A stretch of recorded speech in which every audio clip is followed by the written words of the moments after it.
Hello. आज के इस दिलचस्प विश्लेषण में आपका स्वागत है। आज हम बात करने वाले हैं प्राचीन भारत की उस लेजेंडरी जोड़ी की, राजा विक्रमादित्य और बेताल। सच कहूं तो इनके बीच की ये बातें सिर्फ पुरानी कहानियां नहीं हैं, बल्कि ये लिटरली दिमाग को हिला देने वाली मॉरल पजल्स हैं। आज हम जिस कहानी को डिकोड करने जा रहे हैं वो ह्यूमन साइकोलॉजी की कुछ बहुत ही गहरी परतें खोलती है। तो चलिए बिना किसी देरी के शुरू करते हैं। हे राजन, तुमने मुंह खोला और मैं चला। आपको याद ही होगा बेताल का ये आइकॉनिक डायलॉग। ये लाइन इन कहानियों के ब्रिलियंट स्ट्रक्चर को दिखाती है। होता क्या है कि कहानी एकदम क्लाइमैक्स पर आकर रुक जाती है और सामने खड़ा कर दिया जाता है एक ऐसा इम्पॉसिबल सा एथिकल डिलेमा जिसका जवाब सिर्फ और सिर्फ प्योर लॉजिक से दिया जा सकता है। रूल बहुत सिंपल है। राजा को सही जवाब पता है तो उसे बोलना ही पड़ेगा, वरना अंजाम बहुत बुरा होगा। लेकिन जैसे ही वो बोलेगा, बेताल उड़ जाएगा। है ना कमाल का लूप? तो इस पहेली में गहराई तक उतरने से पहले हमें एक बेसिक कॉन्सेप्ट समझना होगा। आज का हमारा मेन फोकस है त्याग। और एक सच्चा त्यागी कौन होता है? बहुत ही सिंपल शब्दों में कहूं तो वो इंसान जो बिना किसी पर्सनल मोटिव, बिना किसी डर या छिपे हुए स्वार्थ के कोई बहुत बड़ा सैक्रिफाइस करे। इस डेफिनेशन को अपने दिमाग में अच्छे से बिठा लीजिए, क्योंकि इसी स्केल पर हम आज की कहानी के सारे कैरेक्टर्स को जज करने वाले हैं। तो अब आते हैं कहानी पर, जहां मदन सेना नाम की एक लड़की एक बहुत ही अजीब वादा कर बैठती है। इमेजिन कीजिए प्राचीन गांधार देश का एक खूबसूरत बाग। वहां मदन सेना नाम की एक अमीर व्यापारी की बेटी अपनी सखियों के साथ टहल रही है। तभी एंट्री होती है धर्मदत्त की। ये लड़का उसे देखते ही इतना ऑब्सेस्ड हो जाता है कि सीधे प्रपोज कर देता है। और जब मदन सेना मना करती है तो वो एक अजीब सी धमकी देता है कि वो उसके बिना जी नहीं सकता, और तुरंत पास की नदी में छलांग लगा देता है। कैच ये है कि इस लड़के को तैरना आता ही नहीं था। अब बेचारी मदन सेना को अपनी जान पर खेलकर उसे बचाना पड़ता है, और इसी डेस्परेशन और पैनिक में वो एक ऐसा वादा कर बैठती है जो आगे चलकर सब कुछ बदल देगा। अब जरा इस कहानी की स्पीड देखिए। डे 1 पर बाग में वो रेस्क्यू वाला ड्रामा होता है। मदन सेना का दिल पिघलता है और वो धर्मदत्त से प्रॉमिस कर देती है कि वो आने वाली पूर्णिमा की रात को उससे मिलने जरूर आएगी। लेकिन नियति का खेल देखिए। डे 5 पर अचानक उसकी शादी फिक्स हो जाती है। क्यों? क्योंकि लड़के की दादी डेथ बेड पर हैं और मरने से पहले अपने पोते का घर बसता देखना चाहती हैं।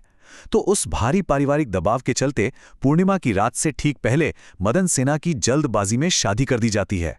और फिर आती है वो एक रात जो मदन सेना को 3 अलग अलग पुरुषों के सामने लाकर खड़ा कर देती है। अब जरा इमेजिन कीजिए ये सिचुएशन। शादी के बाद मदन सेना अपने ससुराल पहुंचती है। सुहागरात का दिन है। एक तरफ उसका ये बिल्कुल नया जीवन है और दूसरी तरफ वो पुराना प्रॉमिस। मदन सेना यहां एक बहुत ही बोल्ड स्टेप लेती है। वो अपने पति से कहती है कि वो उस पर ट्रस्ट करे, और फिर वो सब कुछ सच सच बता देती है। जी हां, वो उस पुराने वादे के बारे में अपने नए पति को सब कुछ कन्फेस कर लेती है। ये एक ऐसा कन्फेशन था जिसने लिटरली पूरी कहानी का रुख ही मोड़ दिया।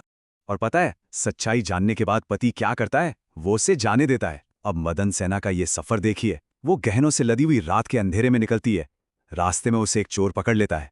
अब मदन सेना उस चोर को भी अपना पूरा हाल सच सच बता देती है और प्रॉमिस करती है कि वो प्रेमी से मिलकर वापस इसी जगह आएगी। चोर शौक में आ जाता है और उसे जाने देता है। फिर वो धर्मदत्त के पास पहुंचती है। वहां से लौटकर वो अपना वादा पूरा करने वापस चोर के पास आती है और फाइनली सही सलामत अपने पति के पास वापस लौट आती है ना? एकदम अनबिलीवेबल।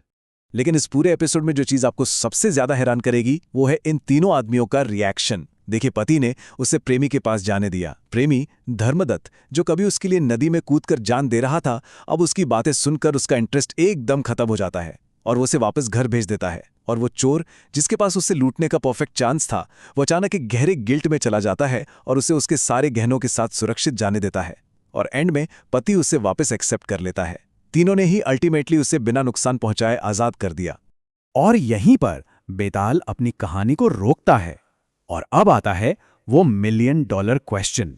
बेताल राजा विक्रमादित्य से पूछता है कि पति, प्रेमी और चोर, इन तीनों में से सबसे बड़ा त्याग किसने किया? कौन है सबसे बड़ा त्यागी? अब जरा इस सवाल की डेप्थ को फील कीजिए। ये सिर्फ एक कहानी का एंड नहीं है, ये ह्यूमन नेचर का एक बहुत ही डीप टेस्ट है। राजा का वो लेजेंडरी जवाब जानने से पहले आप खुद सोचिए, किसने किया सबसे बड़ा सैक्रिफाइस? तो क्रूशल पॉइंट ये है कि राजा विक्रमादित्य का जो जजमेंट था वो किसी भी सुपरफिशियल इमोशन पे बेस्ड नहीं था। वो ह्यूमन साइकोलॉजी का एकदम प्योर और अनबायस्ड एनालिसिस था। राजा ने लोगों के एक्शंस को नहीं बल्कि उनके पीछे छिपे हिडन मोटिव्स को पकड़ा। उनके लॉजिक को ब्रेक डाउन करें तो देखने में लगता है कि पति ने बहुत बड़ा दिल दिखाया, लेकिन सच ये था कि मदन सिन्हा की बात सुनकर उसके मन में उसके लिए रिस्पेक्ट खत्म हो गई थी। उसे वो कैरेक्टरलेस लगने लगी थी। वहां प्यार नहीं था।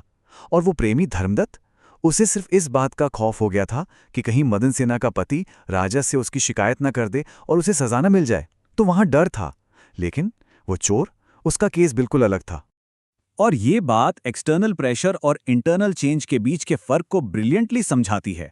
पति और प्रेमी ने जो भी फैसले लिए, उनके पीछे ईगो, डर या कानून का खौफ था। लेकिन वो चोर, वो रात के घुप अंधेरे में था। उसे कोई देखने वाला नहीं था, कोई राजा का डर नहीं था। वो आराम से गहने लूट सकता था, लेकिन उसने ऐसा नहीं किया। उसका जो फैसला था वो किसी डर से नहीं बल्कि एक जेन्युइन चेंज ऑफ हार्ट और डीप गिल्ट से निकला था। इसलिए इस पूरे सिनेरियो में असली त्यागी सिर्फ एक था, और वो था चोर। राजा विक्रमादित्य का ये लॉजिक हमें बताता है कि सच्चा त्याग वो नहीं जो दुनिया को दिखाने के लिए या डर के मारे किया जाए। सच्चा त्याग वो है जहां आपके पास सब कुछ हड़प लेने की पूरी आज़ादी और पावर हो, कोई आपको रोकने टोकने वाला ना हो, और फिर भी आप अपनी अंतरात्मा की आवाज़ सुनकर सही रास्ता चुनें। राजा विक्रम का ये एकदम एक्यूरेट और अनबायस्ड जवाब सुनकर बेताल बहुत खुश होता है। वो मान लेता है कि राजा का न्याय वाकई पूरे विश्व में विख्यात होने लायक है। लेकिन क्योंकि रूल के हिसाब से राजा ने अपना मौन तोड़ दिया था, बेताल अपना प्रॉमिस निभाता है और एक बार फिर हवा में उड़कर उसी पेड़ पे जा लटकता है। और इसी के साथ उनका वो नेवर एंडिंग लूप फिर से शुरू हो जाता है। तो भले ही ये कहानी सदियों पुरानी हो, लेकिन आज के इस मॉडर्न वर्ल्ड में जहां हर डिसीजन, हर कदम और हर रिश्ते के पीछे अक्सर कोई ना कोई हिडन मोटिव या स्वार्थ होता है, ये कहानी हमें सोचने पर मजबूर कर देती है। क्या आज के टाइम में बिना किसी डर, बिना लालच या बिना दिखावे के इस तरह का प्योर और सेल्फलेस सैक्रिफाइस सच में एग्जिस्ट करता है? आप इस बारे में क्या सोचते हैं? इस विश्लेषण में हमारे साथ बने रहने के लिए बहुत बहुत शुक्रिया। मिलते हैं अगले सेशन में एक नई पहेली के साथ।